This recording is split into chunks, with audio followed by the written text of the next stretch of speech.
It's 4:18 p.m. on the 3rd of September 2025. The sun cuts through the southern Caribbean as a US Navy destroyer. An Arleigh Burke-class ship moves steady, 30 nautical miles off the Venezuelan coast. Then, without warning, alarms scream across the Combat Information Center. A Venezuelan patrol ship turns hard to port, turbines roaring, slicing the waves at more than 25 knots. No radio reply in English, none in Spanish. Just silence and a sharp, rising hum of engines aiming straight at us. On the bridge, voices stay calm, but every move tightens. The 5-inch gun rotates just enough for them to see it. From the deck, a Navy Seahawk helicopter lifts into the air, flying low and fast. Its green laser flashes across the enemy's bridge windows a clear message. You are being watched. Then, the loudspeaker breaks the air, booming in 2 languages. Unsafe maneuvers. Alter course immediately. But the Venezuelan ship doesn't slow. Its radar paints our hull, locking close. The range falls under 3 miles. The captain's voice cuts through the tension. Maintain course. Do not escalate. For a moment, no one breathes. What happens next could decide whether the calm Caribbean turns into a war zone. This wasn't a random encounter at sea. For weeks, US Southern Command had tracked a pattern: Venezuelan patrols cutting closer to American ships, testing reactions, trying to film a moment of weakness. Each approach came after earlier missions where US forces destroyed smuggling boats tied to drug routes feeding money back to Caracas. That pressure made the Venezuelan government furious, and it wanted to send a message: we're not afraid to face you head on. But 30 nautical miles off the coast isn't Venezuelan water, it's international. Out here, every radar ping, every course change, and every second of silence carries meaning. These waters are crowded with fishing boats, smugglers, and military patrols from half a dozen countries. A single wrong maneuver could start something none of them could control. For the sailors aboard the destroyer, this wasn't just politics. It was muscle, memory, sweat, and trust. Each man and woman had spent months training for these seconds when an enemy comes close enough to see your eyes. They knew that one wrong decision could cost lives or start a conflict that no one wanted. Caracas wasn't chasing victory. It was chasing footage. A clip of a US destroyer turning away would be worth more to them than a missile launch. Meanwhile, Washington wanted something quieter but stronger proof that its ships could hold position, act professionally, and never blink under pressure. That's why this mattered. It wasn't about who fired first. It was about who could keep their nerve the longest. Because in the Caribbean, control isn't measured in miles, it's measured in seconds of calm. If you think holding your ground is the real sign of strength, type 1 below. If you believe stepping back to avoid war takes more courage, type 9. Inside the Combat Information Center, the air felt tight. Radar screens glowed red with a contact closing fast. The watch officer called it aggressive maneuver confirmed. Venezuelan Navy vessel closing range. The first hail went out in English. Silence. The second in Spanish. Still nothing. That silence was deliberate. On deck, the 5-inch gun turned a few degrees, catching sunlight. The close-in weapon system spun slowly, sensors alive. Every sailor understood what it meant. The captain's voice stayed calm. Maintain course. Do not escalate. The destroyer pushed through the sea at 20 knots, engine steady, tension rising. Numbers dropped on the radar.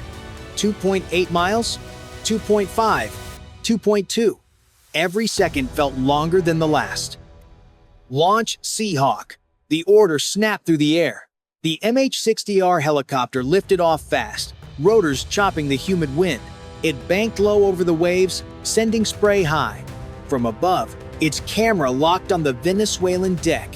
The operator flipped the laser switch, a flashing green beam across the bridge windows. Then the loudspeaker roared, "Unsafe maneuvers! Alter course immediately!" Still, the patrol ship didn't slow. Its radar sweep locked tighter on the destroyer, a half step from fire control. Inside the CIC, hearts raced. A sailor whispered, "They're targeting us." The captain's reply was calm, "Hold steady."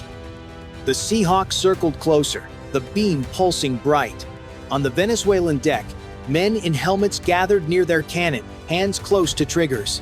Another sailor gripped a radio, shouting into the wind. The range fell under 2 miles. Then something changed. The enemy's wake shortened. Its bow drifted a few degrees off course. One man raised both hands, palms out the signal for no harm. The destroyer held firm, weapons trained, sensors recording. 10 long minutes passed before the captain spoke again. "Log everything." His tone was calm, steady, final. The Seahawk hovered overhead, its laser flashing like a heartbeat over the waves. In these waters, sometimes the strongest move isn't to fire but to hold your ground when the sea dares you to blink. If you'd stand your ground like that, Captain, type 1. If you'd fire a warning to end the threat, type 9. The standoff didn't end there. The Venezuelan patrol ship steadied, then crept back toward the collision line, testing how far it could push before we moved. On the radar, the range hung between 2 and 3 miles. The Caribbean looked calm, but everyone on board knew one wrong signal could set it on fire. "Maintain course," the captain ordered. His voice was calm but firm. On deck, the close-in weapon system rotated faster, sensors tracking the target. The 5-inch gun stayed fixed, silent but ready. Above, the Seahawk tightened its circle. Its rotors whipped the waves into white spray as it locked on the Venezuelan bridge. The laser flashed bright green across the windows. Then came the warning, sharp and clear. "Unsafe maneuvers. Alter course immediately." Still no response. The enemy's radar swept across our hull again, harder this time. The electronic warfare operator called out. Targeting behavior continues. Each pulse was logged, proof that the threat was real. A few seconds later, their radio cracked to life. "You are advised to leave. Final warning." The captain didn't blink. "This is lawful transit," he replied. "Unsafe actions will be treated as escalatory." His voice didn't rise. It didn't have to. Minutes stretched like hours. The sound of engines filled the void. Every sailor stayed locked in place. Then, slowly, something changed. The Venezuelan ship began to drift off the collision path. Its speed dropped 24 knots, then 19. On its deck, crewmen stepped back from the gun shield. One raised both arms, palms forward. The message was clear, no harm. The captain said quietly, "Hold position." The Seahawk dipped low, blades cutting through spray, its green beam flashing once more across the retreating hull. On radar, the range widened. 2.8 miles, 3.5, 4.1. The CIC logged it all. Every second of silence, every move that mattered. The patrol ship slowed further, turning south. The sea returned to stillness, but the crew stayed alert. They all knew how close they had come. In close encounters at sea, even a 5-degree turn can mean the difference between control and chaos. This time, it was restraint, not fire, that kept the Caribbean from burning. If you think holding the line showed real strength, press 1. If you believe a warning shot was the smarter move, press 9. What looked like a retreat wasn't the end, it was the twist no one saw coming. The Venezuelan ship hadn't charged out to win a naval fight. It came for the camera. Caracas wanted video of a US destroyer turning away, a symbol they could replay to prove they had pushed back the Americans. But that plan fell apart the moment the Seahawk lifted off. Every second of the standoff was filmed from above. The warnings in 2 languages, the green laser flashing across the bridge, the Venezuelan radar sweeping our hull, and finally the moment their bow drifted off course. The truth now had its own witness. From the Seahawk's lens, the story was different. The 5-inch gun never wavered. The destroyer never altered course. The Venezuelan crew slowed, raised their hands, and backed off. In Caracas, that footage would never be shown, but in Washington, it would speak louder than any words. Inside the Combat Information Center, the crew understood it now. This wasn't about sea control. It was about the narrative who could tell the story first and make the world believe it. The Venezuelan ship came for attention. The US came for evidence. And evidence always wins. By dawn, the logs, radar tracks, and video would reach Southern Command, ready for briefing. The headlines would read, "Unsafe maneuvers in international waters," and the proof would be clear. The US destroyer held firm. The Venezuelan ship turned away. No missiles, no noise, just steady hands and cold discipline, the kind that wins long after the cameras stop rolling. If you believe calm truth beats loud threats, type 1. If you think only force makes rivals listen, type 9. The final minutes were pure tension. The Venezuelan patrol ship had drifted off course, but now it edged back again slowly, like a boxer testing the distance before the next punch. On the radar, its signal brightened. The CIC fell silent except for the hum of machines. The captain's eyes never left the screen. Range 3.2 miles, the fire control officer said. The captain didn't move. Hold course. Outside, the Seahawk swept across the sky one more time. Its rotors blasted spray high into the air. The green laser flickered again, flashing across the enemy's bridge. For a few seconds, the sunlight, the sea, and the laser mixed into one harsh glare. Nobody spoke. Every sound was magnified, the thrum of turbines, the beep of the radar, the heartbeat in your ears. Then came the voice over the radio, sharp and strained. "You are advised to leave." The captain replied instantly, his tone firm but measured. "This is lawful transit in international waters. Disengage immediately." The reply came not in words, but in motion. The Venezuelan ship's bow turned slightly more south. Its wake shortened, flattening into calm water. The radar echo grew fainter as distance widened 3 miles, then 4, then 5. On the deck, sailors began to exhale, shoulders finally dropping. The CIWS slowed its rotation, the gun turret returning to rest. "Maintain course," the captain repeated quietly.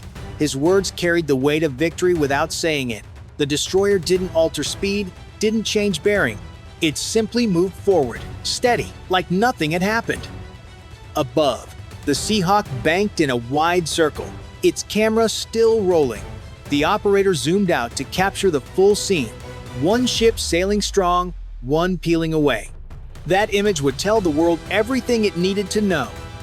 At 4:33 p.m., the Venezuelan patrol vessel disappeared over the horizon, its radar signature fading from the screen.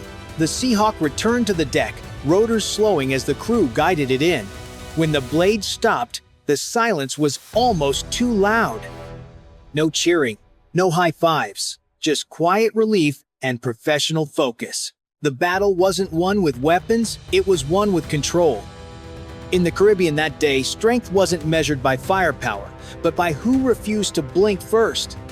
By the next morning, the story reached every command post from Miami to Washington. The report was simple: unsafe maneuvers by a Venezuelan vessel in international waters. No shots fired. But behind those few words were hours of nerve, patience, and control that no headline could capture.